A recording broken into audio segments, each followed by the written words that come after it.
Present ఒక ప్రతి ఇన్వెస్టర్కి ఒక టాపిక్ ఏంటంటే మార్కెట్ క్రాష్.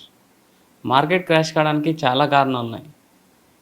ట్రంప్ యొక్క టారిఫ్లని, లోకల్ క్వార్టర్ రిజల్ట్స్ అని, డాలర్ ఇండెక్స్లని, compare to dollar rupee value అని. అసలు మార్కెట్ క్రాష్ కావడానికి కారణమైంది అండ్ మార్కెట్ క్రాష్ అయినప్పుడు ప్రజెంట్ ఇన్వెస్టరు ఎలా ఆలోచించాలి? మనతో మాట్లాడడానికి స్టాక్ మార్కెట్ అనలిస్ట్ రేవంత్ గారు ఉన్నారు. Hi sir. నమస్తే అండి. సార్, అసలు మార్కెట్ పడడానికి మెయిన్ కారణం ఏం చెప్తారు? అంటే చాలా ఉన్నాయి, మెయిన్ రీజన్ ఏం చెప్తారు మీరు? పక్షి ఎక్కడికి ఎగిరినా కానీ దాని గూటికి అది వచ్చే ప్రయత్నం చేస్తుంది. సో బేసిక్గా మార్కెట్కి అంటూ ఒక వాల్యుయేషన్ జోన్ అనేది ఉంటుందన్నమాట. సో మార్కెట్ విపరీతంగా బాగా పడిపోయి కిందకి వెళ్ళిపోయినా మళ్ళీ దాని గూటికి వచ్చే ప్రయత్నం చేస్తుంది, బాగా పెరిగినా మళ్ళీ దాని గూటికి వచ్చే ప్రయత్నం చేస్తుంది. సో దీన్ని ఒక స్ట్రక్చరల్ కరెక్షన్గా మాత్రమే చూడాలి, కానీ ఇక్కడ ఏదో మార్కెట్లో బ్యాడ్ థింగ్ జరిగిపోతుంది అనడానికి ఏం లేదు. ఎప్పుడు కూడా మార్కెట్ అనేది కిందకి రాకుండా పైకి వెళ్తుంది అంటేనే మనం ఎక్కువ భయపడాలి. ఏదో రాంగ్ జరుగుతోంది, ఎవరో ఆపరేట్ చేస్తున్నారు అనే దాని గురించి మనం భయపడాలి. సో మార్కెట్లో స్ట్రక్చరల్గా ఎటువంటి కరెక్షన్స్ రావటము, వాటి యొక్క వాల్యుయేషన్స్ని ఫైండింగ్ చేసుకోవటము, రీబ్యాలెన్సింగ్ ఆఫ్ పోర్ట్ఫోలియోస్ జరగటము, ఇది చాలా సహజంగా జరిగేది. సో మనము స్టాక్ మార్కెట్ పాయింట్ ఆఫ్ వ్యూలో లైవ్లో డేటా కనిపిస్తుంది కాబట్టి మార్కెట్ పడ్డది అని మాట్లాడుతున్నాం, కానీ అదే మనకి రియల్ ఎస్టేట్ కానీ ఇట్లాంటి వాటిలో బయ్యర్స్ దొరికినప్పుడు అక్కడ రేటు లేదు అనే మాటను మనం మాట్లాడాం. సో ప్రతి చోట కూడా ఈ మార్కెట్లో పడటము, లెగటము ఇదంతా కూడా భాగస్వామ్యమే. సో నేను ఈ మాట గురించి ఎప్పుడు చెప్తూ ఉంటా, బస్సు పరిగెట్టేటప్పుడు ఎక్కడం కంటే కూడా బస్సు ఆగున్నప్పుడు ఎక్కడం అనేది సరైన పని. అంటే మార్కెట్ జనరల్ పడడానికి ఇంతకుముందు కరోనా అని, స్కామ్స్, చాలా కారణాలు ఉన్నాయి సార్. ప్రజెంట్ రీజన్ లేదు అయినా మార్కెట్ పడిపోతుంది. ఇప్పుడు మీరు ఒక మాట అన్నారు, ఇంతకుముందు జరిగినవి అన్నీ కూడా కరోనా స్కామ్స్, అవన్నీ కూడా ఈవెంట్స్ అని అంటాం. ఒక ఈవెంట్ వల్ల మార్కెట్ ఫాల్ అయింది, కానీ ఇప్పుడు మార్కెట్ పడ్డది ఈవెంట్ వల్ల కాదు. ఇది ఒక ఎకనామిక్ అండ్ స్ట్రక్చరల్ కరెక్షన్ అని చెప్పేసి అంటాం. ఎప్పుడైతే వాల్యుయేషన్ డీవియేషన్గా వెళ్తుందో, ఎప్పుడైతే ఎకానమీలో కొంతవరకు వీక్నెస్ వస్తుందో అటువంటి టైంలో సహజంగానే మార్కెట్ కరెక్షన్లోకి వెళ్తుంది. సో నార్మల్గా కిందకు వస్తుంది, తర్వాత ప్రభుత్వాలు మార్కెట్లోకి డబ్బులు ఇన్ఫ్యూజ్ చేస్తాయి. ఇన్ఫ్యూజన్ జరిగిన తర్వాత మళ్ళీ మార్కెట్స్ అంటూ పైకి వెళ్తూ ఉంటాయి. సో ఇంతకుముందు జరిగిన కరెక్షన్స్తో కంపేర్ చేస్తే ఇప్పుడు జరిగిన కరెక్షన్ అనేది ఎక్కువ పెయిన్ఫుల్గా ఉంది. దానికి గల కారణం ఏంటి అంటే కంటిన్యూస్గా 5 నెలలు రెడ్ క్యాండిల్స్ పడడం అనేది చరిత్రలో జరగంది, ఇప్పుడు జరిగింది. కానీ అదే పర్సంటేజ్ ఆఫ్ ఫాల్ విషయంలో చూస్తే మార్కెట్ అనేది ఇంతకుముందు 30, 40, 50% పడ్డది. ఇప్పుడు గట్టిగా చెప్పాలి అని అంటే 17% కూడా పడలేదు. 15%, 17% వరకే పడ్డది. సో పర్సంటేజ్ వైజ్గా చూసినప్పుడు తక్కువగా పడ్డది, టైం వైజ్గా చూసినప్పుడు ఎక్కువ టైం తోటి పడుతుంది. సో ఎక్కువ టైం తోటి పడుతున్నప్పుడు జరిగేదాన్ని స్ట్రక్చరల్ కరెక్షన్ అని అంటాం. ఇంతకుముందు ఏం జరిగింది, తక్కువ టైంలో ఎక్కువ పడి, ఇప్పుడు ఏం జరుగుతుంది, ఎక్కువ టైంలో తక్కువ పడ్డది. సో ఈ స్ట్రక్చరల్ కరెక్షన్ అనేది అప్పుడప్పుడుగా జరుగుతూనే ఉంటుంది. ఇటువంటి స్ట్రక్చరల్ కరెక్షన్స్ జరిగినప్పుడే పెద్ద పెద్ద డిఐఎస్, ఎఫ్ఐఎస్ వీళ్ళందరూ కూడా పోర్ట్ఫోలియో రీబ్యాలెన్సింగ్, రీకన్స్ట్రక్షన్ చేస్తూ ఉంటారు. ఇది మంచిదే. అప్పుడప్పుడు తుమ్ము, దగ్గు, జ్వరం వస్తే మన ఇమ్యూన్ సిస్టమ్ స్ట్రాంగ్ అవుతుంది. అలానే మార్కెట్స్లో కరెక్షన్ జరిగితేనే మార్కెట్ యొక్క ఇమ్యూన్ సిస్టమ్ కూడా స్ట్రాంగ్గా ఉంటుంది, మంచి ఎంట్రీ పాయింట్ దొరుకుతుంది. సరే, ఇప్పుడు ప్రతి ఇన్వెస్టర్ మార్కెట్లో, స్టాక్ మార్కెట్లో అడిగే క్వశ్చన్స్ 2: బాటమ్ బై ఎప్పుడు, ఎఫ్ఐఎల్ ఇంటికి ఎప్పుడు వస్తారు? ఇది ఎఫ్ఐఎల్ ఇల్లు కాదు, ఎఫ్ఐఎల్ అత్తారిల్లు. అత్తారింటి నుంచి కొద్దిగా అలిగి వెళ్ళినట్టున్నారు. ఎంత అలిగి వెళ్ళినా మళ్ళీ అత్తారింటికి రావాల్సిందే. పుట్టింటికి వెళ్ళటం అనేది తక్కువ ఉంటుంది. ఎప్పుడైనా మెట్టినింటిలోనే ఎక్కువసేపు ఉండాలి. సో చిన్న సమస్య వచ్చింది, చిన్న సమస్య అంటే యాక్చువల్గా చెప్పాలి అంటే వాళ్ళు వెళ్ళిపోవడానికి ఇక్కడ ఏదో సమస్య ఉంది అని వెళ్ళలేదు. వాళ్ళు ప్రాఫిట్ బుకింగ్ చేస్తున్నారని చెప్తాను నేను. వాళ్ళు ఎప్పుడో లోవర్ లెవెల్స్లో మనకి 7,500 దగ్గర నిఫ్టీ ఉన్నప్పుడు ఎంటర్ అయ్యి ఉంటారు. మనకి 2020లో కరెక్షన్స్ జరిగినప్పుడు 7,500, అసలు 10,000 ఆ రేంజ్ వరకు వచ్చి ఉంటుంది. వాళ్ళు అప్పుడు అక్యూములేట్ చేస్తుంటారు. 10,000, 15,000 రకరకాల లెవెల్స్లో అక్యూములేట్ చేసి 26,000 దాకా వెళ్ళింది. ఎంతకాలం వెయిట్ చేస్తారు? కొంత ప్రాఫిట్ బుక్ చేస్తారు, మళ్ళీ సెక్టార్ సైకిల్స్లో వేరే సైకిల్స్ని ఇన్వెస్ట్ చేయడానికి ట్రై చేస్తారు. In between Trump related tariff issues, elections ఇట్లాంటివి ఉన్నాయి కాబట్టి ఇది క్లారిటీ వచ్చేదాకా వెయిట్ చేసి ఆ తర్వాత ఇన్వెస్ట్ చేద్దామని వెయిట్ చేస్తారు. కానీ ఇన్వెస్ట్ చేయకుండా ఖాళీగా డబ్బులు ఎన్ని రోజులు పెడతారు? ఇన్వెస్ట్ చేయాల్సిందే. సో గోయింగ్ ఫర్దర్ వాల్యుయేషన్స్ కూడా బాగున్నాయి. అండ్ రేపు ఆల్రెడీ మనకి ఇన్ఫ్లేషన్ ఫిగర్స్ అనేవి కొద్దిగా లోవర్గా వస్తున్నాయి. కంపెనీ యొక్క నెంబర్లు కొంచెం బాగుంటే అని ఎక్స్పెక్టేషన్ ఉన్నా కానీ ఇమీడియట్గా ఎంటర్ అవుతారు. నా అంచనా మేరకు నెక్స్ట్ 3-4 మంత్స్లో మళ్ళీ మన మార్కెట్ రివర్స్ సైకిల్లోకి వెళ్ళిపోతుంది. పరిగెట్టదు, రివర్స్ సైకిల్ అయ్యి కొంచెం పైకి వెళ్ళే ప్రయత్నం చేస్తుంది. సో బాటమ్ అనే ఆప్షన్ అనేది ఇక్కడ ఏం లేదండి. సో నా అంచనా మేరకు ఏంటి అంటే market almost near to bottom ఉందని చెప్తారు. అంటే అందరూ అనేది అంటే గోల్డెన్ ఆపర్చునిటీ. ఓకే, కానీ గోల్డెన్ ఆపర్చునిటీ ఎప్పటి నుంచి స్టార్ట్ చేయాలి? అంటే ఇప్పుడు కొనాలా, ఈరోజు ప్రజెంట్ ఉన్న మార్కెట్లో ఇన్వెస్ట్ చేయాలా, ఆగాల, లేకపోతే ఇంకా దాన్ని అబ్జర్వేషన్ చేయాలా? అబ్జర్వేషన్ చేయాలి అని అంటే ఎప్పుడు మార్కెట్ రివర్స్ అవుద్ది అనే విషయాన్ని మీరు చెప్పగలుగుతారా? దీన్ని ఎవరూ చెప్పలేరు. మార్కెట్ ఆల్రెడీ ఫేర్ వాల్యుయేషన్లోకి వచ్చింది. మంచి ధరకు వచ్చినప్పుడు కొనాలి. ఇప్పుడు ఫర్ ఎగ్జాంపుల్ టమాటా ఉందండి మార్కెట్లో, అది 100 రూపాయలకి కొంటాం, 10 రూపాయలకి కొంటాం. లేదు అది 100 రూపాయలకు ఉంది కదా అని చెప్పేసి మనం తినకుండా ఆగాము, 10 రూపాయలు చీప్గా ఉంది, చీప్ టమాటా అని చెప్పేసి వదిలేయము. అన్ని సమయాల్లో మనం ఇన్వెస్ట్ చేస్తూనే ఉంటాం, అది మన ఆకలిని బట్టి. అలానే మార్కెట్లో ఇన్వెస్ట్మెంట్ కూడా మన అవసరాలకు తగ్గట్టుగా చేసుకుంటూ వెళ్ళాలి. అదే తక్కువ రేట్లో దొరికినప్పుడు ఏం చేస్తాం, ఎక్కువగా తింటాం. అలానే తక్కువ రేట్లో దొరికినప్పుడు ఎక్కువగా కొనాలి. దీన్ని జడ్జ్ చేసే ప్రయత్నం చేయొద్దు. మార్కెట్ ఇప్పుడు నేను 3 నెలలు రివర్స్ అయ్యే అవకాశాలు ఉన్నాయని చెప్పాను. అది 3 నెలలు పట్టుద్దా, 6 నెలలు పట్టుద్దా, లేదా ఇంకొక నెలలోనే జరుగుద్దా అంటే ఎవరు చెప్పలేము. మనం ఒక యావరేజ్ టైం ఫ్రేమ్ని మాత్రమే అనుకోగలుగుతాం. మార్కెట్ ఇప్పుడు వాల్యుయేషన్ బాగుంది, ఈ వాల్యుయేషన్లో కొంటే రానున్న రోజుల్లో బెటర్గా రిటర్న్స్ చూసే అవకాశాలు ఉంటాయి, ఇంతవరకే మాట్లాడుకోగలుగుతాం. కానీ ఇక్కడి నుంచి ఇంకా కిందకి వెళ్ళిపోతుంది అన్నట్టు దాన్ని ఎవ్వరూ చెప్పలేరు. సో మంచి టైం, మంచి ప్రైస్లో ఉన్నప్పుడు అక్యుములేట్ చేసుకోవాలి. ఇది మంచి ప్రైస్, అక్యుములేట్ చేసుకోవచ్చు. సార్ లాస్ట్ 1 ఇయర్ నుంచి ఎంటర్ అయిన వాళ్ళ పోర్ట్ఫోలియోలు అయితే మరి ఘోరంగా పడిపోయినాయి సార్. ఇప్పుడు అలాంటి ఇన్వెస్టర్లు ఏం చేయాలి సార్? సో నేను అందుకే చెప్తాను, మనకి స్టాక్స్ పోర్ట్ఫోలియో అనేది మనకు డెఫినెట్గా సూట్ కాదు. ఈవెన్ మ్యూచువల్ ఫండ్ పోర్ట్ఫోలియోస్ కూడా కంపారిటివ్లో పడ్డాయి. కానీ ఇక్కడ మనం ఎక్కువగా కంగారు పడి ఆలోచన చేయాల్సిన అవసరాలు లేవు. మ్యూచువల్ ఫండ్ పాయింట్ ఆఫ్ వ్యూలో ఏం జరుగుతుంది, fund manager will take a call, ఏదైనా రీబ్యాలెన్స్ చేయాలా, ఏదైనా బ్యాడ్గా ఉందా. అదే స్టాక్ పోర్ట్ఫోలియోల విషయంలోకి వచ్చేసరికి ఏది రీబ్యాలెన్స్ చేయాలో కూడా మనకు తెలియదు. బికాజ్ వీఆర్ నాట్ అంత ఎక్స్పర్ట్స్ కాదు మనం. ఇప్పుడు నేనైనా అదే చెప్తాను, నేను స్టాక్స్ కొన్ను నేను ఓపెన్ ప్లాట్ఫామ్లోనే చెప్తున్నాను. I don't by stocks, I only by mutual funds and I trade everyday in F&O. So అన్ని పనులు మనవి కాదు. ఒక ఫండ్ మేనేజర్, ఒక మ్యూచువల్ ఫండ్ ఇట్లాంటివన్నీ ఉన్నప్పుడు ఒక వ్యవస్థ ఉంది, కొన్ని 100 కోట్లు ఖర్చు పెడుతున్నారు దాని మీద. అండ్ సెబీ కూడా చాలా క్లియర్గా చెప్తుంది ఎందుకు అన్నెసరీ అని కూడా. మ్యూచువల్ ఫండ్ సహీ హే, అందులో పెట్టుబడులు పెట్టండి, మీ జీవిత అవసరాలకు కావాల్సిన సంపదను సృష్టించుకోండి అని చెప్పి. ఎందుకు, ఇక్కడ ఒక వ్యవస్థ ఆర్గనైజ్డ్గా మానిటరీ బాడీ అండర్లో నడుస్తూ ఉంటుంది. సో ఇంత మంచి ఆపర్చునిటీ ఉన్నప్పుడు ఇట్లాంటి వాటిల్లో ఉండాలి. ఇప్పుడు ఆల్రెడీ లాసెస్లో ఉన్నాం స్టాక్స్లో అనుకోండి, దాన్ని ఎట్లా రీబ్యాలెన్స్ చేయాలో తెలియకపోతే దట్స్ ఓకే. ఇప్పటిదాకా ఏదైతే లాస్ వచ్చిందో ఇది మార్కెట్కి మనం చెల్లించిన ఫీజు అనుకోండి, అనుభవం కోసం. నేను నా జీవితంలో మార్కెట్లో నేర్చుకునే క్రమంలో ఎన్నోసార్లు డబ్బులు పోగొట్టుకున్నాను. పోతున్నాయని చెప్పి నేను అక్కడే స్ట్రక్ అయిపోయి ఉండుంటే నేను నెక్స్ట్ స్టెప్ వేసేవాడిని కాదు. అది నేను మార్కెట్కి చెల్లించిన ఫీజు, నేను చేసిన తప్పునే నాకు మార్కెట్ నేర్పించింది, మార్కెట్కి ఫీజు ఇచ్చేసా. ఇప్పుడు ఒక కొత్త స్టెప్ వేసి కొత్త ప్రారంభం చేస్తాను. సో మీకు తెలియకపోతే ఎట్లా రీబ్యాలెన్స్ చేసుకోవాలో దట్స్ ఓకే. మార్కెట్కి నేను ఫీజు చెల్లించాను అనుకోని బయటికి ఎగ్జిట్ అయిపోయి ప్రశాంతంగా మ్యూచువల్ ఫండ్ పోర్ట్ఫోలియోలో కన్స్ట్రక్ట్ చేసుకోండి. Let a fund manager take a call on your behalf. నేను అవుట్రేట్గా చెప్తున్నానండి, ఏదో 1-2 సంపాదిస్తారేమో కానీ ఎన్ని కోట్ల మంది భారతీయుల్లో majority of the people mutual ఫండ్ని బీట్ చేయలేరు. స్టాక్ బయింగ్లో ఎప్పుడో ఒక్కసారి విండ్ఫాల్ ప్రాఫిట్ వచ్చింది కదా అని ప్రతిసారి జరగదు. లాంగ్ టర్మ్ హిస్టరీలో మ్యూచువల్ ఫండ్ని బీట్ చేసి సంపాదించే వాళ్ళు 10 మంది ఉంటే అట్లాంటి వాళ్ళని చూసి ఎక్కువగా ఇన్స్పైర్ అయ్యి డబ్బులు పోగొట్టుకునే వాళ్ళు కోట్ల మంది ఉంటారు. అదే ఒక మ్యూచువల్ ఫండ్లో పోగొట్టుకునేవాడు అనేవాడు ఉండడు. అంటే ఈక్విటీని డైవర్సిఫై చేసి సెట్ అయిన వాళ్ళు, ధనవంతులైన వాళ్ళు లేరంటారా? ఈక్విటీలో ధనవంతులైన వాళ్ళు బోల్డ్ మంది ఉన్నారు, కానీ దానికి ఒక ఆర్గనైజ్డ్ మెథడ్లో వెళ్ళిన వాళ్ళు మాత్రమే ధనవంతులు అవుతారు. నా పాయింట్ అది. సో ఆర్గనైజ్డ్ మెథడ్లో వెళ్ళడానికి ఐదర్ మన దగ్గర ఒక రీసెర్చ్ టీమ్ ఉండాలి, లేకపోతే రీసెర్చ్ టీమ్ ఉన్న వాళ్ళ దగ్గరనే మనం ఇన్వెస్ట్ చేసి ఉండాలి.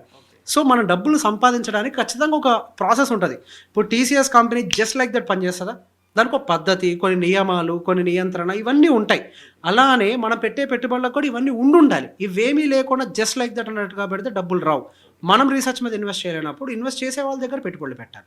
అప్పుడు మనకి క్రమ పద్ధతిలో డబ్బులు వస్తాయి. Equity will make money, but దాని పద్ధతి ప్రకారం చేస్తే, మనకి నచ్చినట్టుగా చేస్తే కాదు. రెండింటికి తేడా ఉంది.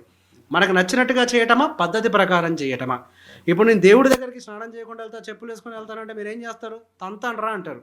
మరి మార్కెట్ దగ్గరికి మీకు నచ్చినట్టుగా వెళ్తానంటే, మీ ఆఫీస్కి నేను షార్ట్ వేసుకొని వెళ్తాను, లుంగి కట్టుకొని వెళ్తానంటే ఊరుకుంటారా? లేదు కదా. స్కూల్కి పిల్లవాడిని పిచ్చిగా పంపిస్తుంటే ఒప్పుకుంటారా? లేదు కదా. మరి ప్రతి దానికి కొన్ని నియమాలు ఉన్నాయి. అలానే మార్కెట్లో కూడా కొన్ని నియమాలు ఉన్నాయి.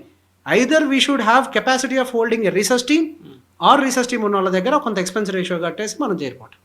అంటే మార్కెట్లో ధనవంతులు అనగానే రాకేష్ జుంజున్వాలా, వారెన్ బఫెట్ వీళ్ళ పేర్లు చెప్తారు సార్. ఇంతకుముందు సెమినార్లో కూడా ఎగ్జాంపుల్ చెప్పారు. వాళ్ళు ధనవంతులు అయ్యారు అంటే లాంగ్ టర్మ్లో ఇన్వెస్ట్ చేసి ఈక్విటీలో. అంటే అది ఎగ్జాంపుల్ ఉంది కదా ఆల్రెడీ. సో బేసిక్గా నేను అదే చెప్తాను. రాకేష్ జుంజునవాలా గారి టైంలో చాలామంది ఇన్వెస్టర్స్ కూడా ఉన్నారు, కానీ ఎంతమంది అయ్యారు? ఎంతమంది పేర్లు మీరు విన్నాను? గట్టిగా వింటే ఒక 10 మంది పేర్లు మీరు వినుంటారు, అంతకు మించి మీరు ఎవరి పేర్లు వినలేదు కదా.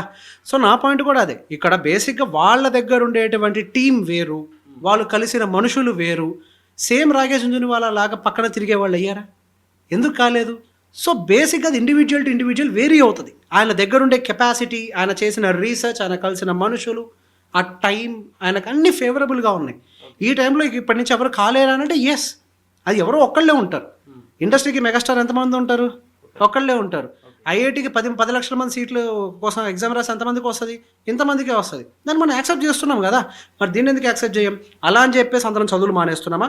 ఐఐటీలో చేరకుండా చదువుకుంటున్నాం. ఎందుకు? మనకు తగ్గట్టుగా మనకు ఏదో ఒకటి వస్తుంది, ఐఐటి కాకపోయినా మనం బెటర్గానే చేసుకుంటామని. అలానే మ్యూచువల్ ఫండ్లో కూడా మనం ప్రయత్నం చేస్తాం బెటర్గా చేయడానికి. అట్లా అని చెప్పి ఓడిపోకుండా మీకు ఇంకో ఆపర్చునిటీ ఉంది మ్యూచువల్ ఫండ్ అని. సో వాళ్ళు వేరు, మనం వేరు. ఈ పాయింట్ని మనం అర్థం చేసుకోవాలి. సో చాలామంది మ్యూచువల్ ఫండ్లో చరిత్రలో డబ్బులు సంపాదించారు అని ఎవరి గురించి అయితే మనం మాట్లాడుకుంటున్నామో, ఐదర్ వాళ్ళు పెట్టుబడి పెట్టి మర్చిపోయి ఉంటారు, లేదా చచ్చిపోయి ఉంటారు. ఒక రాకేష్ జుంజున్వాలా గారు తప్పించి. అలా లైవ్లో దాన్ని మానిటర్ చేస్తూ సంపదను సృష్టించడం అనేది అంత ఈజీ టాస్క్ ఏం కాదు. దానికి చాలా రీసెర్చ్ చేయాలి, దానికి చాలా ఇన్ఫర్మేషన్ కావాలి. సార్ ఇప్పుడు మీరు ఆల్రెడీ బిజీ ఉంటారు, చాలా పోర్ట్ఫోలియోని మేనేజ్ చేస్తుంటారు. ఈ సెమినార్స్ కండక్ట్ చేయడం ఎందుకు? అంటే వాళ్ళకి అవేర్నెస్ తీసుకురావాలంటున్నారు, వాళ్ళ నుంచి రెస్పాన్స్ ఎలా ఉంది సార్? సో బేసిక్గా నా పాయింట్ ఏంటి అని అంటే, ఇక్కడ ఈక్విటీ మార్కెట్స్ అనగానే గత 5 సంవత్సరాల్లో చూసినటువంటి ఈక్విటీ మార్కెట్సే నిజమని అందరం అనుకుంటున్నారు. గత 5 సంవత్సరాల్లో చూసినటువంటి ఈక్విటీ మార్కెట్స్ ఒక విండ్ఫాల్ ప్రాఫిట్ అని అంటాను. పట్టిందల్లా బంగారం అయింది. బంగారం పెరిగింది, సిల్వర్ పెరిగింది, బాండీల్స్ పెరిగాయి, ఈక్విటీ మార్కెట్స్ పెరిగాయి, రియల్ ఎస్టేట్ పెరిగింది, పెరగందే ఉంది. ఇప్పుడు అన్నీ పెరిగిపోయాయి. సో పెట్టుబడి రంగం అంటే ఇంతే ఉంటుంది, ఇలానే పెరుగుతూ పోతూ ఉంటుంది అని ఒక అత్యాశతోటి చాలామంది మోసగాళ్ళ చేతుల్లో కూడా పడుతూ ఉంటారు. ఇక ఎక్కడైతే ఆశ ఉంటుందో అక్కడ సహజంగా మోసగాళ్ళు పుట్టుకొస్తూ ఉంటారు. నా పాయింట్ ఏంటి అని అంటే, మనం పెట్టేటువంటి పెట్టుబడి మన జీవితంలో ఉండేటువంటి అవసరాలకు అనుకూలంగా కొంత సేఫ్టీ అండ్ సెక్యూరిటీ తోటి, నియంత్రణతోటి పెట్టుకుంటూ వెళ్తే వెల్త్ క్రియేట్ చేయడం అనేది నిజమే. అలా కాకుండా అన్నెసరీగా ఇట్లాంటి మోసగాళ్ళ చేతులు కనుక పడ్డారు అని అంటే పూర్తి వ్యవస్థ మీద వాళ్ళు నమ్మకం కోల్పోతారన్న భయం నాకు ఫస్ట్ ఉంది. సో వ్యవస్థ కరెక్టే, వ్యవస్థలో ఉన్నటువంటి కొన్ని ఆర్గనైజ్డ్ పర్సన్స్ ద్వారా అయి ఉండొచ్చు, లేకపోతే కొన్ని నియంత్రణ వ్యవస్థల ద్వారా, అంటే ఏఎంసీస్ ఉన్నాయి, ఎంఎఫ్డీస్ అని ఉన్నారు, ఇట్లాంటి వాళ్ళ ద్వారా మీరు ప్రాపర్గా గైడెన్స్లో కనుక ఇన్వెస్ట్మెంట్స్ పెట్టుకుంటూ వెళ్తే రిటర్న్స్ వస్తాయన్నది నిజమే. ఇన్ బిట్వీన్ మీరు ఎవరి చేతుల్లో పడద్దు. మీ పెట్టుబడులు కూడా అవసరాలకు తగ్గట్టుగా ఉండాలి, కానీ ఏదో ర్యాండమ్గా అంటే ఒక లాటరీ విసిరినట్టుగా విసరద్దు. ఇది ఒక పెట్టుబడి రంగం. పెట్టుబడి రంగం వెనకాల చాలా సైన్స్ ఇన్వాల్వ్ అయి ఉంటుంది. దాన్ని అర్థం చేసుకొని పెట్టాలని ఒక అవగాహన క్రియేట్ చేయడమే నా ఉద్దేశం. సార్ యాక్చువల్ అంటే కొత్తగా వస్తున్నారు మ్యూచువల్ ఫండ్స్ కానీ ఇందులో ఎంటర్ అవుతున్నారు ఎంప్లాయీస్, మెయిన్గా ఎక్కువ ఎంప్లాయీస్ ఎంటర్ అవుతున్నారు. అంటే ఎలా ఉంది సార్, వాళ్ళు ఎలా ఫీల్ అవుతున్నారు, వాళ్ళ నుంచి రెస్పాన్స్ ఎలా వస్తుంది about stock market? So stock market అంటేనే గ్యాంబ్లింగ్ అనే ఒక బ్యాక్గ్రౌండ్ నుంచి వచ్చిన వాళ్ళం మనమంతా. సో సహజంగా మన ఊర్లో కానీ చిన్నప్పటి నుంచి ఏం విన్నాం? స్టాక్ మార్కెట్ జోలికి వెళ్ళొద్దు, స్టాక్ మార్కెట్ అంటే ప్యాకెట్తో సమానం, దాని దగ్గర జోలికి వెళ్ళిన వాళ్ళు బాగుపడ్డ వాళ్ళు లేరు, ఇట్లాంటి మాటలన్నీ మనం విన్న వాళ్ళమే. కానీ ఇప్పుడు కొద్దిగా దాని మీద అవగాహన పెరుగుతూ స్టాక్ మార్కెట్ గ్యాంబ్లింగ్ కాదు, దాని వెనకాల కొంత సైన్స్ ఉంటుంది, దాని వెనకాల ఒక వ్యాపార సామ్రాజ్యం ఉంటుంది, ప్రపంచం అంతా కూడా దానికోసమే పనిచేస్తుంది, దాంట్లో పెట్టుబడి పెడితే డిసిప్లిన్డ్గా అంటే కొంత రిటర్న్స్ వస్తాయి అన్న విషయాన్ని కొంచెం అందరూ కూడా అవగాహనలోకి తెచ్చుకుంటున్నారు. కానీ ఇది ఒక ట్రాన్సిషన్ పీరియడ్ అని చెప్తాను నేను. సో ఏది అసలు నమ్మకం లేని దగ్గర నుంచి ఒక నమ్మకం వైపుగా అడుగులు వేసే ఒక ట్రాన్సిషన్ పీరియడ్లో అందరూ ఉన్నారు. ఎంప్లాయీస్ అవ్వచ్చు, ఈవెన్ ఇప్పుడు పెద్ద వయసు వాళ్ళు కానీ, రకరకాల బిజినెస్ చేసేవాళ్ళు కానీ అందరూ ఈ ట్రాన్సిషన్ పీరియడ్లో ఉన్నారు. ఈ ట్రాన్సిషన్ పీరియడ్లో ఏం జరుగుతుంది అని అంటే, either too much of wrong estimations తోటి తప్పులు చేసేసి నష్టపోయి మళ్ళీ ఒక బ్యాడ్ ఒపీనియన్లోకి వెళ్ళిపోతూ ఉంటారు. సో మ్యూచువల్ ఫండ్ కానీ ఏదైనా కానీ ఒక పెట్టుబడి సాధనం అనేది దాని యొక్క పద్ధతుల ప్రకారం పనిచేస్తూ ఉంటుంది. సో ఎస్, దాని విషయంలో మాత్రం కొద్దిగా మిస్లీడ్ అవుతున్నారు. అట్లా కాదు ఎక్కడ పెట్టుబడి పెట్టినా డబ్బులు వస్తుంది దాంట్లో మిస్లీడ్ అవుతున్నారు. అలా కాదు, ఏ ఎంప్లాయ్ అయినా ఎవరైనా కొత్త ఇన్వెస్టర్స్ అందరూ గుర్తుపెట్టుకోవాల్సింది ఏంటి అని అంటే, ఇన్వెస్ట్మెంట్స్ అనేవి ఒక పద్ధతి ప్రకారం. అంటే మీరు చెప్పిన ఎగ్జాంపులే, బస్సు ఆగినప్పుడు ఎక్కాలంటున్నారు. ఆ బస్సు ఎక్కే ముందే మన దగ్గర ఏమేమి ఉండాలి అంటే, ఒక బైక్ నడిపే ముందే హెల్మెట్, పెట్రోల్ ఇవన్నీ చెక్ చేసుకుంటాం. ఒక న్యూ ఇన్వెస్టర్ ఎంటర్ అయ్యే ముందు చూసుకోవాల్సిన జాగ్రత్తలు ఏంటి? ఇన్వెస్ట్మెంట్ ఎందుకు పెడతాము అని అంటే, కామన్ ఫస్ట్ థింగ్ మన జీవిత అవసరాలు తీర్చుకోవటం, వాటి కోసం. సో మీరు ఇన్వెస్ట్మెంట్ పెట్టేటప్పుడు మన దగ్గర ఉండాల్సినటువంటి పనిముట్లు ఏంటి అని అంటే, అవి ఫిజికల్గా ఉండవు, మెంటల్గా ఉంటాయి. అసలు ఏ పర్పస్ కోసం ఇన్వెస్ట్మెంట్ పెడుతున్నాం, ఎంతకాలం కోసం ఇన్వెస్ట్మెంట్ పెడుతున్నాం, ఇటువంటి ఈ టైం ఫ్రేమ్ ఆఫ్ ఇన్వెస్ట్మెంట్స్కి ఏ టైప్ ఆఫ్ ఇన్వెస్ట్మెంట్స్ అనేవి మ్యాచ్ అవుతాయి, వీటన్నిటిని అర్థం చేసుకొని రైట్ టైం, ఇప్పుడు మార్కెట్ కింద పడ్డదా, ఎటువంటి సిచ్యువేషన్లో ఉంది.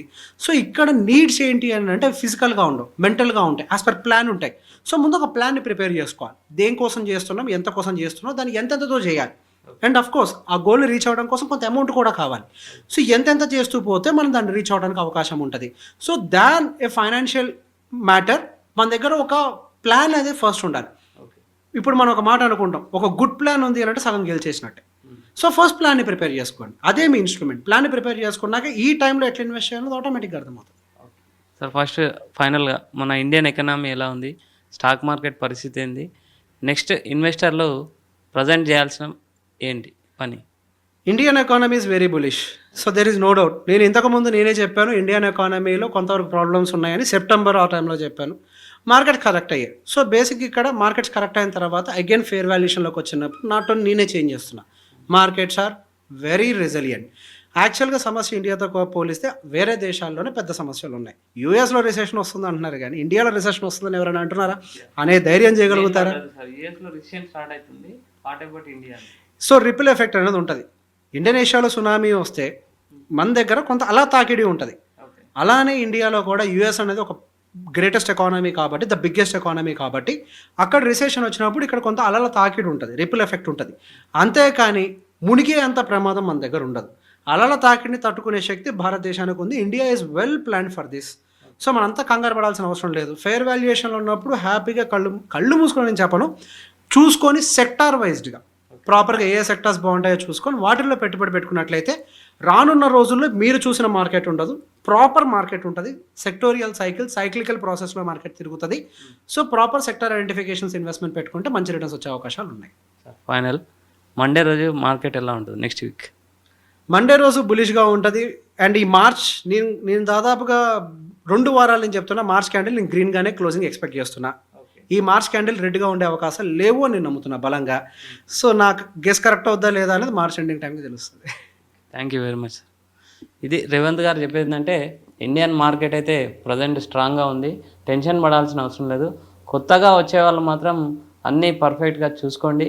అండ్ ఫండమెంటల్ అండ్ టెక్నికల్ అనాలిసిస్ని స్టడీ చేయడానికి ఒక అడ్వైజర్ని అప్రోచ్ అయితే మంచి క్యాపిటల్ మంచి లాభాలను గెయిన్ చేస్తుందని అయితే చెప్తున్నారు. Keep watching Zee Telugu news. నా పేరు శ్రీకాంత్ అండి. మేము గోపాల్ నగర్ హౌసింగ్ సొసైటీ నుంచి. ఈ సెషన్ చాలా informative and very good for the IT people mainly. So ఇలాంటి సెషన్స్ డౌన్ ద లైన్ ఉంటే it will be very useful for the tax purpose also. ఇట్లాంటి ఎడ్యుకేషనల్ ఫైనాన్స్ ఎడ్యుకేషన్ అనేది ఎవరీ రెసిడెంట్కి అవసరము. And ఇట్లా మాస్గా conduct చేయడం కూడా ప్రతి కాలనీకి కావాలి. And I would like to thank Revanth garu and team who has educated all our residents.